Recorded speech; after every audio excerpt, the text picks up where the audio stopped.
இங்க வந்து இந்த குடும்பத்தை ஒரு நாளாவது விட்டு கொடுத்துருப்பாளா? யோசிச்சு பாருங்க.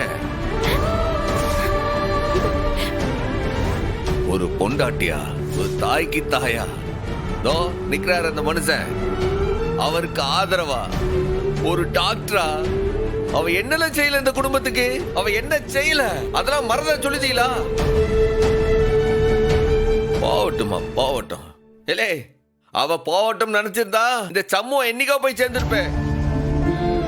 அவ போகட்டும் நினைச்சிருந்தா இதோ இந்த ரத்னமும் போய் சேர்ந்திருப்பா. அவ போகட்டும் நினைச்சிருந்தா இந்த கனியும் போய் சேர்ந்திருப்பா. அவ போகட்டும் நினைச்சிருந்தா என் அப்பன் போய் சேர்ந்திருப்பா. அவ நினைச்சால போகட்டும்னு. அப்படி இருந்தவ ஒத்த சொல்லுக்காக உதறிட்டு போயிட்டாளே, அத நினைச்சு தானே பதறிக்கிட்டு கிடக்கும். அதுக்கு ஆறு காரணம். ஆறு காரணம். நானும் ரத்னாவை தானே காரணம். இவ ஆசைப்பட்டாண்ட ஒரே காரணத்துக்காக நான் வேண்டான்னு சொன்ன அந்த வெங்கடேசனை ரத்னா ஆசைக்காக அப்ப கூட அவனை தான் கட்டி வைக்கிறேன்னு ஒத்த கால நின்று கட்டி வச்சா அவ. இல்லே, என்ன அம்முட்டு மறந்து போச்சா? உன் புருஷனை எதிர்த்து, அவ அப்பனை எதிர்த்து, அவ போடாத சண்டையால இந்த குடும்பத்துக்காக தோ நிக்கிறான பாண்டி. இவன் கூட எம்பட்டி சண்டை. அதெல்லாம் ஆறுக்காக போட்டா? இந்த குடும்பத்துக்காகல. அதெல்லாம் மறந்துட்டு பேச சொல்லிதா? நான் மறக்க மாட்டேன். இல்லன்னு உன் மேல இருக்கிற பாசத்துலதான். வாய மூடல. என்ன ஒரு காரணம் சொன்னாலும் அவளை அப்படி ஒரு வார்த்தை பேசலாமா? நீ பேசலாமாங்க?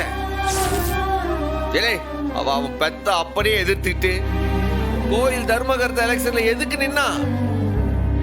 ஏன் நின்னா? அந்த எலெக்ஷன்ல ஜெயிச்சு அவ அப்பா மேலே பழிய போட்டு எதுக்கு ஜெயிலுக்கு அனுப்புனா?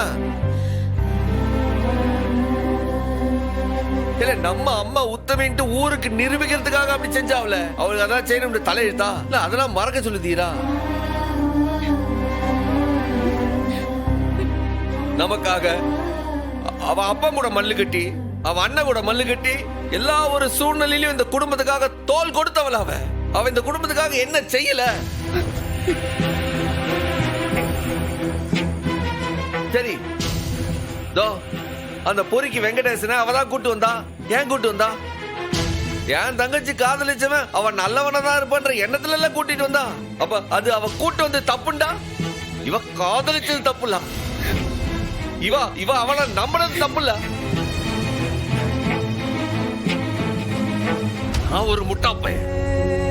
கோபத்துல வார்த்தை அள்ளி கொட்டிவிட்டேன். இப்ப அள்ள முடியாம தவிச்சுக்கிட்டு இருக்கேன்.